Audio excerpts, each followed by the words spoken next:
Hello and welcome to mstudyovijit. You can follow me on my Facebook page, Instagram and Twitter @mstudyovijit. Today in this video I'm going to solve class 7 English textbook Blossom lesson number 2 question answer. তোমাদের English টেক্সটবুকের যে lesson number 2 the riddle রয়েছে ওর অ্যাক্টিভিটিগুলো আজকের এই ভিডিওতে solve করব। ভিডিওটি শুরু করার আগে সমস্ত স্টুডেন্টদেরকে বলবো, যে সমস্ত স্টুডেন্টরা ভিডিওটি দেখছো তাদেরকে বলবো তোমরা ভিডিওটি দেখার সময় পাশে অবশ্যই বইটিকে খুলে রাখবে এবং এই অ্যাক্টিভিটিগুলো করার আগে তোমরা টেক্সটটি কিন্তু ভালো করে পড়ে নেবে। টেক্সটটা ভালো করে পড়া থাকলে তোমাদের অ্যাক্টিভিটিগুলোকে করতে অনেকটা ইজি হয়ে যাবে। আর তোমরা যদি টেক্সটের লাইন বাই লাইন অ্যানালিসিস এবং বেঙ্গলি মিনিংয়ের ভিডিও পেতে চাও তাহলে কমেন্টে লিখতে পারো, আমি নিশ্চয়ই দিয়ে দেওয়ার চেষ্টা করব। হয়তো অলরেডি দেওয়া হয়ে গেছে, তোমরা একবার প্লেলিস্টে চেক করে নিবে, যদি না পাও তাহলে কমেন্ট করতে পারো, আমি নিশ্চয়ই দিয়ে দেওয়ার চেষ্টা করব।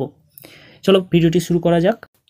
ফার্স্ট অ্যাক্টিভিটি 1-এ চলে আসছি। ফার্স্ট অ্যাক্টিভিটি 1-এ বলা হয়েছে choose the correct answer from the given alternatives. নিচে কিছু অল্টারনেটিভস দেওয়া আছে, সেই অল্টারনেটিভসগুলোর মধ্যে থেকে সঠিক যেটা অ্যান্সার হবে সেটাকে বেছে নিয়ে লিখতে হবে। ফার্স্ট রয়েছে emperor Akbar was walking in his palace in the royal garden in the house of Birbal. খুব ইজি, এর অ্যান্সার হবে emperor Akbar was walking in the royal garden. গার্ডেনে তিনি ওয়াকিং করছিলেন, হাঁটছিলেন বা পাইচারি করছিলেন। Birbal was Akbar's most trusted and faithful minister, greedy and unfaithful minister, rival. Right answer হবে Birbal was Akbar's most trusted and faithful minister. বিশ্বাসী minister ছিলেন। Next, the emperor was happy, calm, worried. বলা হয়েছে emperor happy ছিলেন, কাম ছিলেন না ওরিট ছিলেন। ওরিট মানে হচ্ছে চিন্তিত, হ্যাপি মানে খুশি, কাম মানে শান্ত। এখানে রাইট অ্যান্সার হবে দ্য এম্পারার ওয়াজ ওরিট, চিন্তিত ছিলেন। এম্পারারকে, সম্রাটকে চিন্তিত দেখাচ্ছিল। রাইট অ্যান্সার হবে the emperor was worried. Next, the fastest thing on earth is the human mind, bullock cart, horse. Right answer হবে the fastest thing on earth is the human mind. Human mind, মানুষের brain হচ্ছে সব থেকে fastest thing, এটাই হবে right answer. Next, the neighbor was outwitted by Akbar, Birbal, neighbor's friend. Right answer হবে the neighbor was outwitted by Birbal. বীরবলের দ্বারা ওই neighbour পরাস্ত অর্থাৎ হেরে গিয়েছিলেন। Next activity 2। অ্যাক্টিভিটি 2-তে বলা হয়েছে identify which of the following statements are true and which are false. নিচে কিছু স্টেটমেন্ট দেওয়া রয়েছে, ওই স্টেটমেন্টগুলোর মধ্যে থেকে কোনটা ফলস কোনটা ট্রু সেটা লিখতে বলা হয়েছে। Give a supporting statement for each of your answer. শুধু ট্রু ফলস লিখলে হবে না, এবং ট্রু হলে কেন ট্রু এবং ফলস হলে কেন ফলস, তার পাশে সাপোর্টিং স্টেটমেন্টও দিতে হবে। অর্থাৎ টেক্সটের কোন লাইনটা থেকে তুমি বুঝতে পারছো যে ওই স্টেটমেন্টটা ট্রু এবং ওই স্টেটমেন্টটা ভুল, সেটা তোমাকে তুলে দিতে হবে। ফার্স্ট রয়েছে emperor Akbar was very worried when he was roaming in his garden. যখন এম্পারার আকবর তার বাগানে পাইচারি করছিলেন তখন তাকে খুব চিন্তিত দেখাচ্ছিল, এটা ট্রু হবে। এর সাপোর্টিং স্টেটমেন্ট হবে but the great emperor Akbar did not have peace of mind. তোমরা টেক্সট বুকে লাইনটা খুঁজলে পেয়ে যাবে। নেক্সট রয়েছে there were no flowers and fruits in the garden of Akbar. বলা হয়েছে আকবরের বাগানে কোনো ফ্রুট এবং ফ্লাওয়ারের গাছ ছিল না, এটা ফলস হবে। এর সাপোর্টিং স্টেটমেন্ট হবে his garden was lined with trees that produced the tastiest and juiciest fruits in the whole kingdom. There were flowers of all shapes and sizes in his garden. এটাও text বইতে লাইনটা খুঁজলে পেয়ে যাবে। চলো next question দেখি। Next statement রয়েছে বীরবল ওয়াজ indifferent two Akbar's travels. বলা হচ্ছে বীরবল ওয়াজ indifferent two Akbar's travels. Birbal আকবরের সমস্যা সম্পর্কে উদাসীন ছিল, অর্থাৎ জানতে পারেনি, এটাও ফলস হবে। এর সাপোর্টিং স্টেটমেন্ট হবে which Birbal noticed this asked Akbar O great and powerful king what is troubling you. অর্থাৎ বীরবল জানতে পেরে গেছিল, ওয়াইচ ছিল, বীরবল খুব জ্ঞানী ছিল, ও নোটিস করেছিল, ও বুঝতে পেরে গেছিল। এটা হবে তোমাদের সাপোর্টিং স্টেটমেন্ট, তোমরা এটাও টেক্সট বইতে খুঁজে পাবে লাইনটা। Next, Birbal succeeded in answering Akbar's query. বলা হচ্ছে আকবরের জিজ্ঞাসার উত্তর দিতে বীরবল সমর্থ হয়েছিল, এটা ট্রু হবে। এর সাপোর্টিং স্টেটমেন্ট হবে Birbal স্মাইলড at the man and said I think the solution is rather simple. আমার মনে হচ্ছে যে এর অ্যান্সারটা খুবই সহজ। এটাও টেক্সট বইতে আছে, তোমরা পেয়ে যাবে সাপোর্টিং স্টেটমেন্টটা। Next, the people of Akbar's court admire the wisdom of Birbal. বলা হচ্ছে the people of Akbar's court admire the wisdom of Birbal. আকবরের রাজসভার লোক বীরবলের জ্ঞান স্বীকার করলেন। এটাও সত্য হবে, ট্রু লিখতে হবে। এর সাপোর্টিং স্টেটমেন্ট হবে all around people were amazed at the wisdom of Birbal. চারদিকে বীরবলের জ্ঞান দেখে লোকে অবাক হয়ে গেল। এটাও টেক্সট বই থেকে এর সাপোর্টিং স্টেটমেন্টটা তোমরা পেয়ে যাবে। আশা করবো অ্যাক্টিভিটি 2টা ক্লিয়ার হয়েছে। এবারে চলে যাচ্ছি অ্যাক্টিভিটি 3তে। অ্যাক্টিভিটি 3তে বলা হচ্ছে what kind of a text is this, অর্থাৎ এই টেক্সটটি কী ধরনের। It is a play, it is a essay, or it is a story. Right answer হবে ইট ইজ এ স্টোরি। এটা একটা গল্প। এবং নিচে বলা হয়েছে give another title to the story. এই গল্পের অন্য একটা নাম যদি দিতে বলা হয় তাহলে তুমি কি রাখবে? শুধু নাম রাখলে হবে না, give reason for your answer, এবং তোমার উত্তরের সপক্ষে যুক্তিও দিতে হবে। অর্থাৎ তুমি যে নামটা রাখবে, কেন তুমি ওই নামটাকে চুজ করছো এই টেক্সটের জন্য, তার সপক্ষে তোমাকে যুক্তি দেখাতে হবে। অন্য একটা নাম তোমরা এই টেক্সটির রাখতে পারো ওয়াইজ বীরবল, অথবা তোমাদের পছন্দ মতো যে কোনো একটা টেক্সট রাখতে পারো, নাম রাখতে পারো। এই টেক্সটটি নামকরণের পিছনে যদি যুক্তি বলা যেতে পারে, it may be considered as a title of the story because here Akbar may be great but Birbal is also great because of his wisdom. এটি গল্পের শিরোনাম হিসাবে বিবেচনা করা যেতে পারে, কারণ এখানে আকবর মহান হলেও বীরবলও কিন্তু মহান তার জ্ঞানের জন্য।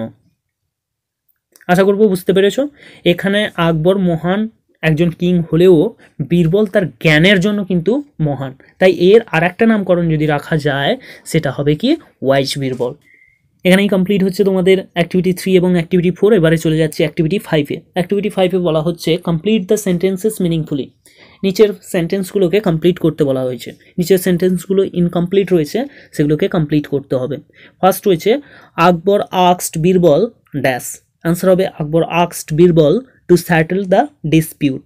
আকবর বীরবলকে বলল দ্বন্দ্বটাকে মেটাতে, অর্থাৎ রিডলটার সমাধান করতে। নেক্সট রয়েছে most people of the court of Akbar were puzzled dash, puzzled by Akbar's question. Right answer হবে puzzled by Akbar's question. আকবরের রাজসভার বেশিরভাগ লোকই আকবরের প্রশ্নে খুবই হতভম্ব হয়ে গেছিল। নেক্সট রয়েছে dash withdraw his claim immediately. এর অ্যান্সার হবে when the neighbor realized that he was outwitted he withdrew his claim immediately. যখন প্রতিবেশী বুঝলো যে সে বুদ্ধিতে হেরে গেছে, সে তৎক্ষণাৎ তার দাবি প্রত্যাহার করে নিল। নেক্সট রয়েছে dash the fastest thing on আর্থ। সবাই জানো human mind is the fastest thing on আর্থ। মানুষের মনই হচ্ছে, মানুষের ব্রেনই হচ্ছে পৃথিবীর মধ্যে সবচেয়ে দ্রুতগামী জিনিস। এখানেই শেষ হচ্ছে অ্যাক্টিভিটি 5। এবারে চলে যাচ্ছে অ্যাক্টিভিটি 6-এ। অ্যাক্টিভিটি 6-এ বলা হয়েছে fill in the chart with information from the text. Text থেকে ইনফরমেশন নিয়ে নিচের চার্টটাকে ফিল আপ করতে বলা হয়েছে। চার্টের দুটো কলাম রয়েছে, একটা রয়েছে কজ এবং একটা রয়েছে ইফেক্ট। একটাতে কারণ এবং তার ফলাফল, আর একটাতে। এবারে প্রথমে ফলাফলের ঘরে বা ইফেক্টের ঘরে দেওয়া রয়েছে আকবর ওয়াজ ট্রাভেলড। আকবর ওয়াজ ট্রাভেলড, আকবর সমস্যায় পড়েছিলেন। এর কারণ হবে Akbar could not solve a riddle. Akbar ধাঁধার সমাধান করতে পারেনি, আর আকবর ওই প্রশ্নের উত্তর পাননি। নেক্সট কচের ঘরে রয়েছে emperor Akbar asked Birbal to solve a riddle. সম্রাট আকবর বীরবলকে একটি ধাঁধার সমাধান করতে বলেছিলেন, তার ফলে কি হয়েছিল ইফেক্টের ঘরে লিখতে বলা হয়েছে। অ্যান্সার হবে Birbal requested Akbar to ask the riddle to his courtiers and assured that he would solve it if they failed. Birbal আকবরকে অনুরোধ করলেন যে তার সভাসদদের ধাঁধাটা জিজ্ঞেস করার জন্য, এবং আশ্বস্ত করলেন তারা যদি ব্যর্থ হন তাহলে এটার সমাধান তিনি নিজেই করবেন। নেক্সট ইফেক্টের ঘরে রয়েছে the neighbour wanted to charge money for drawing water from the well. কুয়ো থেকে জল তোলার জন্য প্রতিবেশী মূল্য ধার্য করতে চেয়েছিল। এর কজ হবে, কচের ঘরে অ্যান্সার লিখতে হবে the man wanted to draw water from the well. Next চলে যাচ্ছে অ্যাক্টিভিটি 7-এ। অ্যাক্টিভিটি 7-এ বলা হয়েছে অ্যান্সার দ্য ফলোয়িং কোশ্চেন্স। নিচে প্রশ্ন রয়েছে, প্রশ্নগুলোর অ্যান্সার দিতে। ফার্স্ট কোশ্চেন রয়েছে what were the things that the great emperor Akbar loved বলা হচ্ছে গ্রেট এম্পারার আকবর কি কি ভালোবাসতেন বা পছন্দ করতেন। আনসার হবে the great emperor Akbar loved arts, science, literature and music. Next বিয়ের দাগে কোশ্চেন রয়েছে why did Akbar not have peace of mind. বলা হচ্ছে আকবরের মনে শান্তি ছিল না কেন। অ্যান্সার হবে Akbar did not have peace of mind because he could not solve a riddle. একটি প্রশ্নের, একটি ধাঁধার উত্তর উনি খুঁজে পাচ্ছিলেন না, যার ফলে তার মনে কোনো শান্তি ছিল না। নেক্সট সি এর দাগে what was the problem presented by the man from the audience. দর্শকদের মধ্যে থেকে লোকটি কি সমস্যা উপস্থাপন করেছিল। আনসার হবে the problem presented by the man from the audience was that he bought a well from his neighbour but when he wish to draw water from the well the neighbour charged him money for it. দর্শকদের মধ্যে থেকে আসা মানুষটির সমস্যা ছিল যে সে এক প্রতিবেশীর কাছ থেকে একটি কুয়ো কিনেছে, কিন্তু যখন ও কুয়ো থেকে জল তুলতে চাইতো প্রতিবেশী তার কাছে টাকা চাইতো। Next how did Birbal solve the problem. Birbal এই সমস্যার সমাধান কিভাবে করেছিল। অ্যান্সার হবে Birbal solve the problem by asking the man to charge money from the neighbour because he had kept his water in the well. বীরবলের সমস্যার সমাধান করেছিল বিশেষ করে ওর বুদ্ধির মাধ্যমে। এই সমস্যার সমাধান করেছিলেন প্রতিবেশীর কাছ থেকে লোকটিকে টাকা দাবি করতে বলেছিলেন, কারণ ওই কুয়োটিতে প্রতিবেশী জল রেখেছিল। এখানে তোমাদের অ্যাক্টিভিটি 7-এর সমস্ত কোশ্চেনগুলো কমপ্লিট হচ্ছে। এবারে অ্যাক্টিভিটি 8-এ চলে আসছি। অ্যাক্টিভিটি 8-এ বলা হচ্ছে identify the words from the text which are the synonyms of the following word. বলা হচ্ছে নিচে কিছু ওয়ার্ড দেওয়া রয়েছে, ওই ওয়ার্ডগুলোর সিনোনিম অর্থাৎ অর্থ যেগুলো হবে সেগুলো তোমাদের টেক্সট থেকে খুঁজে লিখতে হবে। ফার্স্ট কনফিউজড রয়েছে, কনফিউজড হবে পাজলড। নেক্সট রয়েছে ডিমান্ড, ডিমান্ড হবে ক্লেম।